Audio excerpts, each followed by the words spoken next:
ये आम का पेड़ मेरा है, मैं ही इस पेड़ से आम तोड़ूंगा। मैं तोड़ूंगा आम। बादल कौवा और चीकू तोता एक दूसरे से लड़ाई कर रहे थे जब मानो चिड़िया वहां आ जाती है। चिड़िया, समझा लो इस मोटी चोंच वाले को, ये सारे आम मेरे हैं। चिड़िया बहन, जब से ये आम का पेड़ छोटा था तब से मैं इस पेड़ को पानी दे रहा हूँ, और अब जाकर ये काला कौवा इस पेड़ पर कब्जा करने आ गया है। तोते भैया, ऐसे लड़ाई मत करो, आप चलो, आप मेरे साथ चलो, हम मैदान से जाकर दाना खा लेंगे। आप ये आम का पेड़ इस कौवे को ही दे दें। गंदा कौवा, दुष्ट कौवा, एक दिन रोगे, बहुत पछताओगे, देख लेना।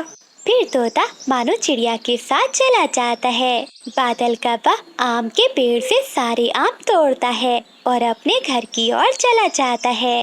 वाह रे बादलपति जी, आज तो तुमने कमाल कर दिया, कितने सारे आम ले आए हो।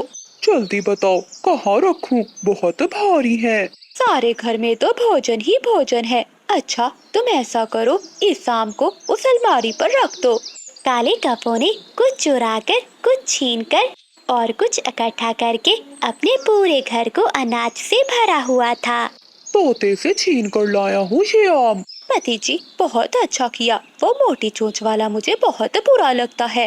बादल जी, सुना है उस कबूतर की मकई की फसल भी तैयार है। हाँ, तुम चिंता ना करो, कल मैं वहीं जाऊंगा। अगले दिन बादल कौवा एक थैला लेकर कबूतर के मकई के खेत में जाता है और वो जाकर मकई के भुट्टे तोड़ने लगता है। तभी कबूतर भी वहाँ आ जाता है। अरे ओ काले कौवे, ये मकई क्या तेरे बाप की है? हो, नहीं, गंदी आंखों वाले, ये मकई तो तेरे बाप की है, इसलिए तो मैं तोड़ रहा हूँ। रोक सकता है तो रोक ले। चल चल भाग यहाँ से, आया बड़ा गुंडा कहीं का। फिर बादल कौवा कबूतर को नीचे गिरा देता है और उसके ऊपर बैठकर उसे अपनी चोंचों से मारने लगता है।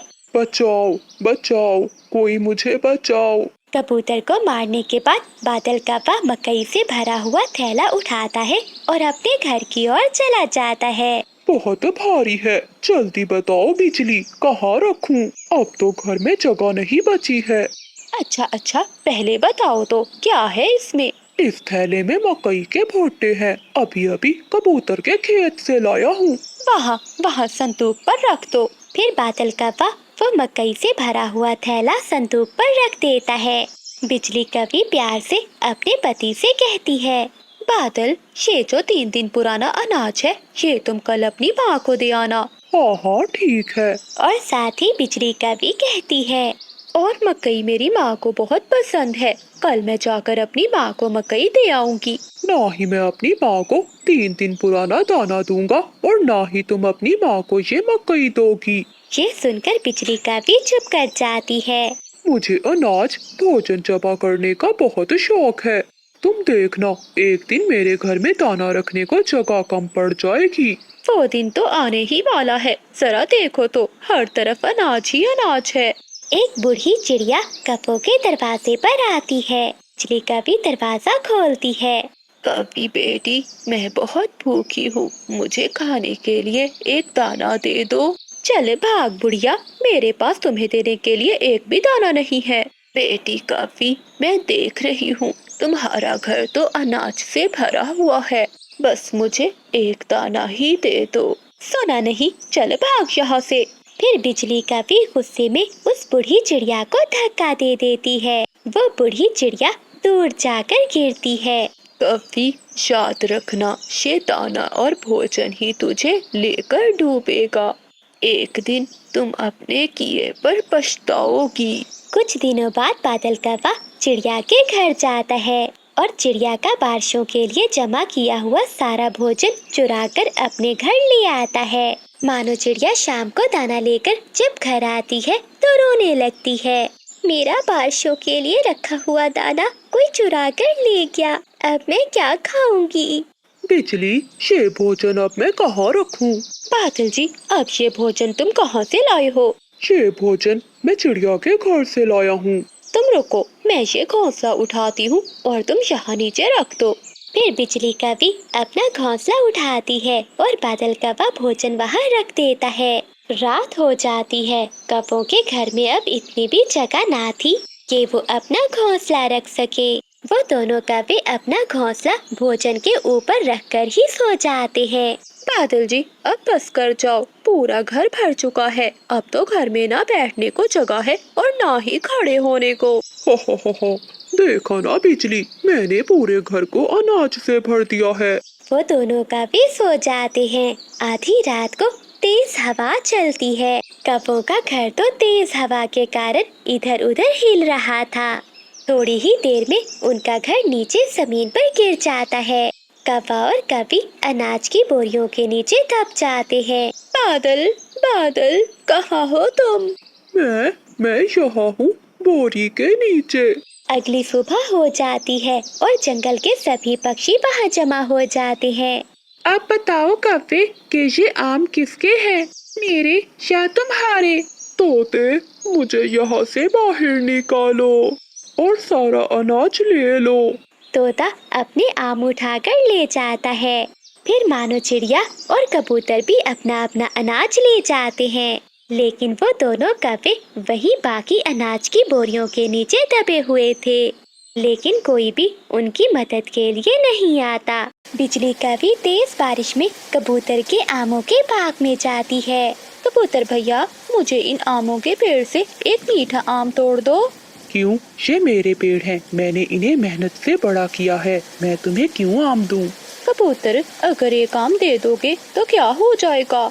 ऐसी तेज बारिश में कहीं से भोजन भी नहीं मिल रहा। निकलो यहाँ से, खुद तुम पति पत्नी कोई काम करते नहीं हो और बस मुफ्त का खाना ही आता है। इसीलिए तो मैं तुम्हें गंदी आँखों वाला कबूतर कहती हूँ, क्योंकि तुम्हें किसी पर दया नहीं आती। बिजली कभी कबूतर को बातें सुनाकर वहाँ से चली जाती है। दूसरी ओर बादल कौवा तोते के खेत में जाता है। कबूतर यार, मुझे अपने खेत से एक मकई का भुट्टा तोड़ दो, मैं कल से बहुत भूखा हूँ। तो तुम्हें किसने कहा है कि सारा दिन आवारा घूमो? मैंने कितनी बार तुम्हें कहा है कि अपने खेत में फसल उगाओ, लेकिन तुम पति पत्नी ने तो कसम खा रखी है काम ना करने की। बस, अगर भुट्टा नहीं देना तो ना दो, मेरी बेइज्जती करने का कोई हक नहीं।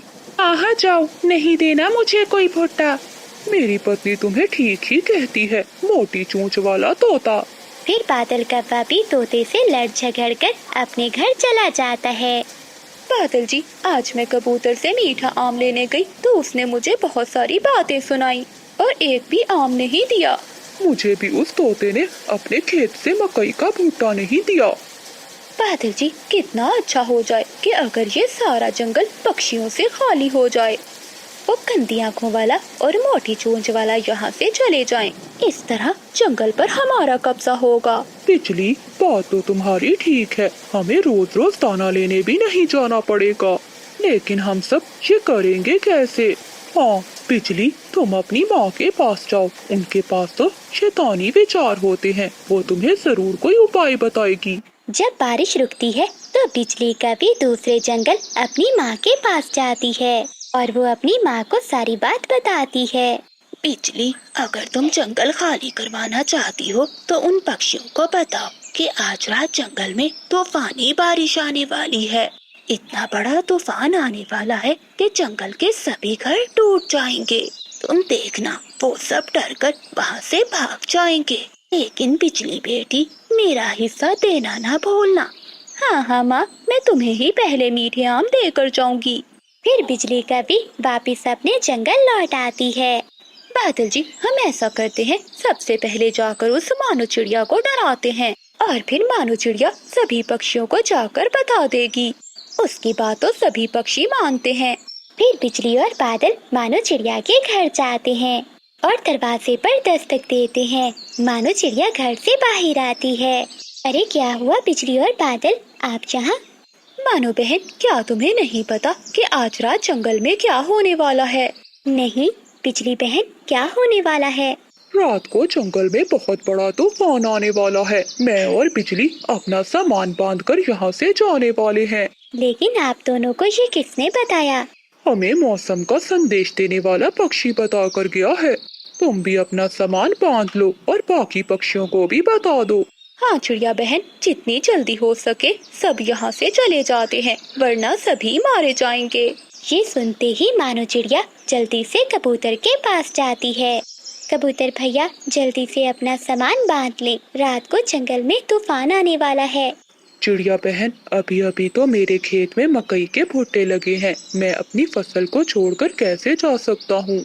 कबूतर भैया, जान ज्यादा कीमती है, जब तूफान खत्म होगा तो हम वापस लौट आएंगे। फिर मानो चिड़िया तोते के घर जाती है और वो तोते को सारी बात बताती है। चिड़िया बहन, मेरा घर बहुत मजबूत है, कुछ भी नहीं होगा। तोते भैया, क्या पता कि तूफान कितना तेज होगा, अभी इस समय अपनी जान बचाना ज्यादा जरूरी है। फिर मानो चिड़िया अपने घर चली जाती है। सभी पक्षी अपना अपना सामान बांधने लगते हैं। शाम होने से पहले पहले वो सभी जंगल खाली कर देते हैं। बिजली और बादल भी बाकी पक्षियों के साथ वो जंगल छोड़ने का नाटक करते हैं। जैसे ही बाकी पक्षी दूसरे जंगल की ओर चले जाते हैं तो बिजली और बादल तुरंत अपने जंगल की तरफ लौट आते हैं। बादल जी, मुझे नहीं पता था कि इन पक्षियों को बेवकूफ बनाना कितना आसान है। आधा काम तो उस चिड़िया ने ही कर दिया, सभी पक्षियों को जंगल से निकाल दिया। हाँ बिजली, अब तो सारा जंगल हमारा है। वो पति पत्नी अपने घर से निकलते हैं और कबूतर के बाग में जाकर मीठे मीठे आम खाने लगते हैं। इतने मीठे आम तो मैंने अपनी जिंदगी में कभी नहीं खाए। वो गंदी आंखों वाला सारे आम खुद खाना चाहता था। कितना मजा आएगा बादल जी, जब वो जंगल लौटेगा तो उसके पेड़ पर एक भी आम नहीं होगा। बिजली, उस तोते ने भी मेरी बहुत बेइज्जती की थी, चलो उसके खेत से भी भुट्टे खाते हैं। फिर वो दोनों तोते के खेत में जाते हैं और जी भर कर भुट्टे खाते हैं। शाम को वो अपने घर में आकर सो जाते हैं। रात होते ही जंगल में बहुत तेज तूफान आ जाता है। जंगल में बहुत तेज हवाएं चल रही थी और साथ में बहुत तेज बरसात भी हो रही थी। तेज हवा के कारण पक्षियों के घर जोर जोर से हिलना शुरू हो जाते हैं। दोनों कपों की आँख खुल जाती है। बिजली, यहाँ तो सच में तूफान आ गया है, हमारा घर तो जोर जोर से हिल रहा है। बादल जी, बारिश भी बहुत तेज है, हम तो उड़कर किसी सुरक्षित जगह पर भी नहीं जा सकते। तेज हवा के झोंके से उनका घर नीचे आकर गिरता है। कपों को इतना समय भी नहीं मिलता कि वो अपने घर से बाहर निकल सके और वो दोनों ही घर के साथ नीचे दब जाते हैं। वो दोनों फूट फूट कर रो रहे थे। बादल जी, अगर यहाँ कोई पक्षी होता तो हमारी मदद करता, लेकिन हमने तो सभी पक्षियों को यहाँ से निकाल दिया। बिजली, हमें हमारे किए की सजा मिली है। मानो चिड़िया और बिजली कभी इंसानों की बस्ती की ओर जाती हैं। वो दोनों एक पेड़ पर बैठ जाती हैं। उन दोनों के सामने एक हलवाई की दुकान थी। हलवाई अपनी दुकान पर गरम गरम गुलाब जामुन बना रहा था। लगता है इन पक्षियों का भी गुलाब जामुन खाने का मन कर रहा है, मैं इन्हें एक गुलाब जामुन दे देता हूँ। चाचा हलवाई एक गुलाब जामुन उठाकर थोड़ी दूर रख देता है। पक्षी पक्षी, ये खा लो, ये तुम्हारे लिए है। बिजली बहन, वो देखो, इंसान ने हमारे लिए गुलाब जामुन रखा है। चलो जल्दी से जाकर खाते हैं। फिर मानो चिड़िया और बिजली कभी वहाँ जाती हैं। चिड़िया अपनी चोंच गुलाब जामुन को लगाती है। रुको रुको बिजली, ये गुलाब जामुन तो बहुत गर्म है, हमारी चोंच जल जाएगी। लेकिन लालची कभी कहाँ रुकने वाली थी, वो तो गरम गरम गुलाब जामुन ही खाने लगती है। मानो चिड़िया बिजली कभी को देखती ही रह जाती है और बिजली कभी सारे का सारा गरम गरम गुलाब जामुन खा लेती है। बिजली, तुम बहुत बुरी हो, मैं आज के बाद तुम्हारे साथ भोजन लेने कभी नहीं आऊंगी। तुमने पूरा गुलाब जामुन खा लिया और मुझे दिया भी नहीं। हा, मैंने कौन सा रोका था तुम्हें, तुम भी खा लेती। फिर मानो चिड़िया वहाँ से चली जाती है। वो जंगल से दाना ढूंढकर अपने घोंसले में चली जाती है। आधी रात को बिजली कभी की चोंच में दर्द होने लगता है। वो तो चोंच खोलकर बैठी हुई थी। मर गई, हाय मैं मर गई, अब कहाँ जाऊँ। बिजली कभी रो रही थी और रोते हुए मानो चिड़िया के दरवाजे पर जाती है। वो दरवाजे पर दस्तक देती है। कौन है बाहर? मैं हूँ बिजली कभी, दरवाजा खोलो चिड़िया। फिर मानो चिड़िया दरवाजा खोलती है। चिड़िया बहन, देखो देखो, मेरी चोंच में सूजन हो गई है। मैं दर्द से मर रही हूँ। बिजली, अगर गरम गरम गुलाब जामुन खाओगी ऐसा तो होगा ही। चिड़िया चिड़िया मेरी बहन, प्लीज मेरी मदद करो। अच्छा अच्छा, चलो अब मेरे साथ नदी पर चलो। फिर मानो चिड़िया बिजली कवि को अपने साथ नदी पर ले जाती है। बिजली, अब अपनी चोंच को थोड़ी देर नदी के ठंडे पानी में डालो। फिर बिजली कवि ऐसा ही करती है।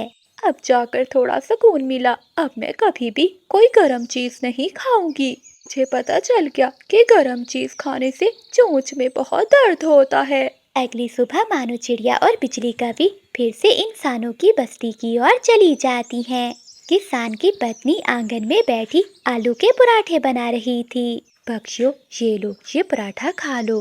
किसान की पत्नी आधा पराठा चिड़िया और बिजली कवि को देती है।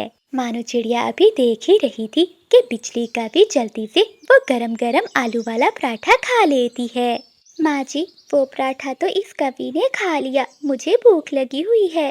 किसान की पत्नी आधा और पराठा उन दोनों के सामने रख देती है। बिजली कवि वो आधा पराठे का टुकड़ा उठाकर वहाँ से उड़ जाती है। मानो चिड़िया शर्म के मारे और पराठा नहीं मांगती और वो बिजली कवि के पीछे पीछे जाती है। बिजली कवि छत पर बैठी पराठा खा रही थी। बिजली, मुझे भी दो पराठा। देती हूँ। ऐसा कहते हुए बिजली कवि वो गरम गरम पराठा पूरा खा लेती है। बिजली की आंखों में पानी आ जाता है क्योंकि पराठा बहुत गर्म था। इस बार बिजली कवि का मुंह ज्यादा जल जाता है, लेकिन वो मानो चिड़िया को नहीं बताती। वो तुरंत जंगल जाती है और नदी पर जाकर अपनी चोंच नदी में रखती है। लेकिन इस बार तो ठंडे पानी से भी बात नहीं बनती क्योंकि कवि की चोंच में तो अब छाले बन गए थे। वो नदी के किनारे बैठकर रोने लगती है। हाय हाय, मैं मर गई। मेरी चोंच में बहुत ज्यादा दर्द हो रहा है। तभी मानो चिड़िया भी वहाँ आ जाती है। और खाओ गरम गरम पराठा, मैंने तुम्हें मना भी किया था। कल का गरम गरम गुलाब जामुन और आज का गरम गरम पराठा, ये खाने से तुम्हारे मुंह में घाव हो गया है। अब तो उल्लू वैद्य से टीका ही लगवाना होगा। नहीं चिड़िया, मुझे टीके से बहुत डर लगता है। तो फिर ठीक है बिजली, जब तक तुम्हारी चोंच ठीक नहीं हो जाती तुम्हें भूखा ही रहना पड़ेगा। फिर कवि चिड़िया के साथ उल्लू वैद्य के पास जाती है। उल्लू वैद्य बिजली कवि को टीका लगाता है। हुई माँ, मर गई। अरे कवि, आप कभी दोबारा कोई गरम चीज न खाना। वापिस आते हुए वो दोनों फिर से इंसानों की बस्ती की ओर जाती हैं और हलवाई चाचा उन्हें जलेबी देता है। चिड़िया वो जलेबी खाती है।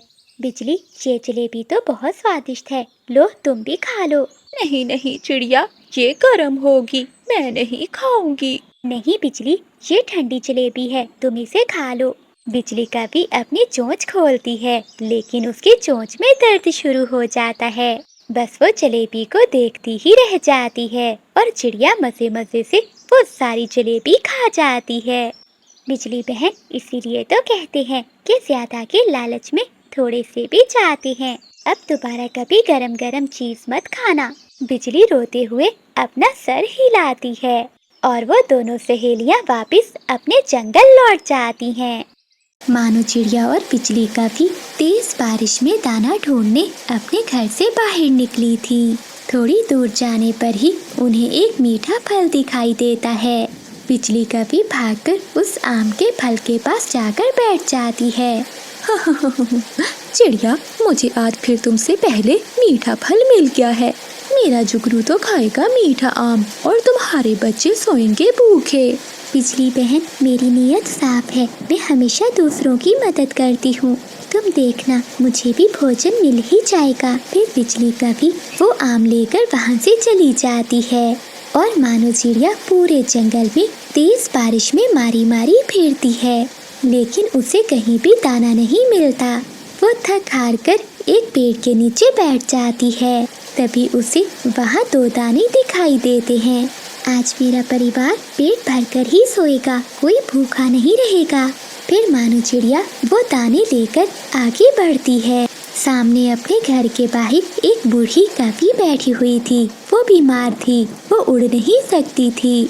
चिड़िया बेटी, मेरे पास आओ, मैं बीमार हूँ, उड़ नहीं सकती, मुझे बहुत भूख लगी है। तभी मानो चिड़िया वहाँ जाती है। माँ जी, मेरे पास तो यही 2 दाने हैं जो मैं अपने बच्चों के लिए लेकर जा रही हूँ। मैं क्या करूँ? अगर ये 2 दाने भी आपको दे दूँगी तो मेरे बच्चे भूखे रहेंगे। ठीक है बेटी, तुम मेरी भूख को छोड़ो, तुम ये दाने अपने बच्चों के लिए ले जाओ। फिर मानो चिड़िया वहाँ से उड़ती है, लेकिन आधे रास्ते पे जाकर उसे ख्याल आता है, बूढ़ी माँ जी तो उड़ भी नहीं सकती, मुझे उनकी मदद करनी चाहिए थी। ऐसी बारिश में भला वो कहाँ से दाना ढूंढेंगी? मैं तो दोबारा भी दाना लेने जा सकती हूँ। मानो चिड़िया फिर से वापस मुड़ती है और वो दाना जाकर बूढ़ी कभी को दे देती है। माँ जी, मुझे रास्ते से एक फल मिल गया था, इसलिए ये दाना मैं आपको देने आई हूँ। मानो चिड़िया बूढ़ी कभी का दिल रखने के लिए ऐसा कहती है। बेटी, ऊपर वाला तुझे इसका जरूर फल देगा।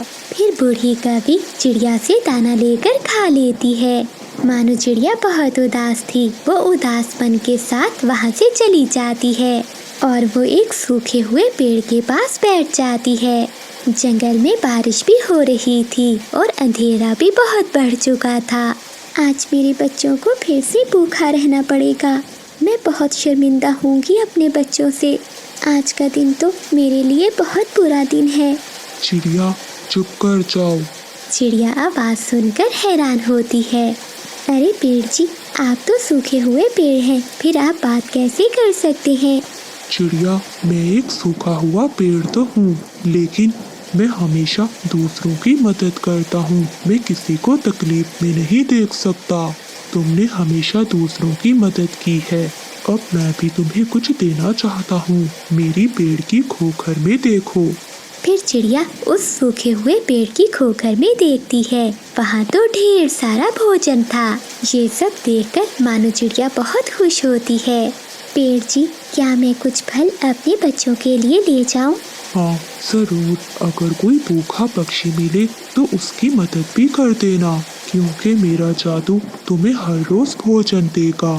फिर मानो चिड़िया उस पेड़ की खोखर से ढेर सारा भोजन ले लेती है और खुशी खुशी अपने घर की ओर लौट जाती है। फिर चिड़िया अपने परिवार के साथ मिलकर वो भोजन खाती है। मम्मा, मेरे दोस्त किकी की मम्मा बीमार है। मम्मा, क्या मैं उसे भी फल दे आऊं? हाँ बेटी, हमें किसी मजबूर और मुश्किल में फंसे हुए पक्षी की मदद करनी चाहिए। अगली सुबह हो जाती है और बारिश भी रुक जाती है। मानो चिड़िया अगले दिन उसी सूखे हुए पेड़ के पास जाती है और वहाँ से भोजन लेती है। चिड़िया को पेड़ से भोजन लेते हुए बिजली का भी देख लेती है। चिड़िया जब भोजन लेकर जा रही होती है तो बिजली का भी उसे रोक लेती है। चिड़िया बहन, क्या वो सूखा पेड़ मुझे भी भोजन देगा? हाँ बिजली बहन, वो सूखा हुआ पेड़ सभी पक्षियों की मदद करता है, लेकिन जो अच्छे, सच्चे और मेहनती पक्षी हों, सिर्फ उन्हीं की मदद करता है। मैं भी तो अच्छी कवि हूँ, मेहनती हूँ, मैं भी जाती हूँ और उस सूखे पेड़ से दाना लेती हूँ। फिर बिजली का भी सूखे हुए पेड़ के पास जाती है। पेड़ पेड़, मेरी मदद करो, मुझे भी अपनी खोखर से भोजन लेने दो। कभी तुम मेरे पेड़ की खोखर से भोजन ले सकती हो, अगर तू मेहनती और सच्ची पक्षी है तो। हाँ हाँ पेड़ जी, मैं तो बहुत मेहनती हूँ और मैं जंगल के सभी पक्षियों की बहुत मदद करती हूँ। ऐसा कहते हुए बिजली का भी पेड़ की खोखर में झांक कर देखती है, लेकिन पेड़ की खोखर से मधुमक्खियाँ बिजली कवि पर हमला कर देती हैं और बिजली कवि वहाँ से भाग जाती है। बिजली कवि वहाँ से भागती है और मानो चिड़िया के पास जाती है। चिड़िया बहन, प्लीज मुझे बचा लो, मुझे इन मधुमक्खियों से बचा लो। फिर मानो चिड़िया बिजली कवि की जान बचाती है और वो मधुमक्खियों को वापस भेज देती है। बिजली बहन, याद रखना, अच्छाई का सिला हमेशा अच्छा ही मिलता है और बुराई का अंत हमेशा बुरा ही होता है। तोते और कबूतर भैया, आपको पता है कि जंगल में बरसात का मौसम आने ही वाला है। क्यों ना हम पास वाले जंगल से दाना लाकर जमा कर लें। कल मैं गई थी पहाड़ों की ओर। वहाँ जो नदी है वो भी सूखी हुई है, लेकिन उस नदी में ढेर सारे चावल उगे हुए हैं। अगर आप मेरी बात मानो तो हम सब मिलकर वो चावल के पौधे काटकर अपने अपने घरों में जमा कर लेते हैं, और जब बरसात शुरू होगी तो हमें भोजन की कोई कमी नहीं होगी। चिड़िया बहन, अब तो मौसम बदल गया है। अब कहाँ इतनी देर बरसात होती है। अगर 1 या 2 दिन बरसात हो भी गई तो गुजारा कर लेंगे। हाँ चिड़िया बहन, कबूतर ठीक ही कह रहा है। वो नदी तो है भी बहुत दूर, हमसे इतनी दूर नहीं जाया जाता। जैसे आप दोनों की मर्जी। मुझे तो डर लग रहा था बरसात से, इसीलिए आई थी आपके पास। फिर मानो चिड़िया वहाँ से चली जाती है। वो सीधा कौवों के पास जाती है। बादल और बिजली, मैं बहुत परेशान हूँ। अरे क्या हुआ चिड़िया, तुम तो हर समय परेशान ही रहती हो। बिजली बहन, बरसात होने वाली है। हमारे पास इतना भोजन नहीं है जो हम बरसात में खा सकें। पहाड़ों वाली नदी में ढेर सारा अनाज उगा हुआ है। अगर बारिश हो गई तो नदी में पानी आ जाएगा और वो सारे चावल खराब हो जाएंगे। आप दोनों भी मेरे साथ चलो, हम मिलकर वो चावल ले आते हैं। चिड़िया, बहुत दूर की सोचती हो तुम। वो तो बहुत दूर है नदी, हम तो इतना दूर नहीं जा सकते। हाँ चिड़िया, अगर तुमने जाना है तो जाओ, हमें क्यों लेने आई हो। बस आ जाती हो रोज नए नए भाषण देने। फिर मानो चिड़िया चुपचाप वहाँ से अपने घर लौट जाती है। मेरी तो कोई बात नहीं सुनता। न जाने क्यों पक्षियों को चिंता नहीं है क्या खाएंगे सब। अगर बरसात ज्यादा दिन के लिए आ गई तो। मामा, अगर मैं चलूँ तो आपके साथ हम दोनों मिलकर वो अनाज लाकर अपने घर में जमा कर लेते हैं। मामा, मैं काम कराऊंगी आपके साथ। मैं चावल के पौधों को इकट्ठा करूंगी और आप उन्हें उठा उठा कर घर ले आना। ठीक है मीना बेटी, हम सुबह ही जाएंगे। फिर वो दोनों माँ बेटी सो जाते हैं। अगली सुबह चिड़िया और उसकी बेटी सुबह सुबह ही निकल जाती हैं। मामा, यहाँ तो चावल के ढेर सारे पौधे हैं। हाँ मीना बेटी, नदी सूखी हुई है ना, इसलिए अगर बरसात हो गई तो ये सारे चावल पानी में डूब जाएंगे। फिर वो माँ बेटी मिलकर चावल के पौधे तोड़ते हैं। मामा, आप ये चावल घर ले जाएं, मैं तब तक और इकट्ठे करती हूँ। फिर मानो चिड़िया वो चावल लेकर घर जाती है और उसकी बेटी मीना और चावल तोड़ने लगती है। बादल जी, वो देखो चिड़िया, चिड़िया हो गई पागल, चिड़िया हो गई पागल। बरसात आई नहीं और तैयारी ऐसे कर रही है जैसे शाम को ही बरसात हो जाएगी। मानो चिड़िया बिजली की बात अनसुनी करके वहाँ से चली जाती है। चिड़िया अपने घर में चावल रखकर जब वापस आती है तो वो कौवे वहीं बैठे हुए थे। बिजली बहन, जाना है तो आ जाओ, वहाँ ढेर सारे चावल हैं। अगर बारिश आ गई तो तुम दोनों भूख से मरोगे और वो सारे चावल पानी में खराब हो जाएंगे। जाओ जाओ, तुम ही करो पहाड़ों की सैर, हमें कोई जरूरत नहीं है। फिर वो माँ बेटी सारे चावल इकट्ठे करके अपने घर ले आती हैं। ऐसे ही 2-4 दिन गुजर जाते हैं। एक सुबह आसमान पर गहरे बादल छा जाते हैं। ऐसे लग रहा था कि दिन में रात हो गई हो और फिर तेज बारिश शुरू हो जाती है। मामा, बारिश कितनी अच्छी लग रही है। हाँ मेरी जान, अब हमें कोई चिंता नहीं है इस बरसात की। बारिश फिर ही अच्छी लगती है जब कुछ घर में खाने को हो। शाम हो जाती है लेकिन बारिश अभी तक नहीं रुकी थी। बारिश तो पहले से भी ज्यादा हो गई थी। बादल जी, सबसे निकम्मे तुम ही हो जंगल में। बारिश आज शुरू हुई है और हमारे पास एक दिन का भी दाना नहीं। चुप कर कर बैठ जाओ बिजली, तुम्हारा पेट है या कुआं जो भरता ही नहीं। अभी सुबह ही तो दाने खाए थे। जब बारिश रुकेगी तो ला दूंगा तुम्हें कुछ खाने को। ऐसे मौसम में तो मैं किसी के यहाँ चोरी भी नहीं कर सकता, क्योंकि सभी पक्षी अपने अपने घोंसलों में बैठे हैं। और फिर सारी रात बारिश होने के कारण हर तरफ पानी ही पानी जमा हो गया था। कबूतर यार, मुझे तो बहुत भूख लगी हुई है। अगर चिड़िया की बात मानी हुई तो आज हम भी बरसात के मजे ले रहे होते। हाँ चीकू यार, ऐसी बारिश में भूख से मरने से अच्छा है कि हम कहीं से दाना ढूंढ कर लाएं। चलो कबूतर, बादल के पास चलते हैं। फिर तोता और कबूतर तेज बारिश में कौवों के घर जाते हैं। आओ चीकू और बंटी, क्या कुछ खाने के लिए लाए हो? नहीं नहीं, हम तो खुद भूख से मर रहे हैं। दाना ढूंढने के लिए निकले थे। जंगल में हर तरफ पानी ही पानी है, इसलिए हम दोनों तुम्हारी तरफ आ गए। बादल जी, तुम भी इन दोनों के साथ दाना ढूंढने जाओ, मैं मर रही हूँ भूख से।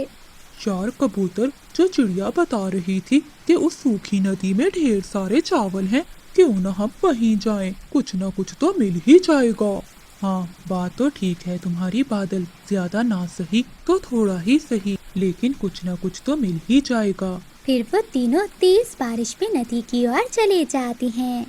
ये क्या तोते और कबूतर, यहाँ तो पानी ही पानी है, नदी तो पानी से पूरी तरह भर चुकी है।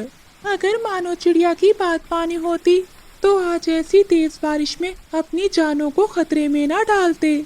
चलो अब वापस चलते हैं, यहाँ तो चावल का एक दाना भी नहीं है। फिर वो तीनों नाराज होकर वहाँ से चले जाते हैं। वो तीनों एक पेड़ के नीचे बैठे हुए थे। दोस्तों, भूख के मरने से अच्छा है क्यों ना हम मानो चिड़िया के पास चलें, वो जरूर हमें कुछ खाने को दे देगी। ना भाई तोते, मर जाऊंगा लेकिन उस चिड़िया से भीख नहीं मांगूंगा।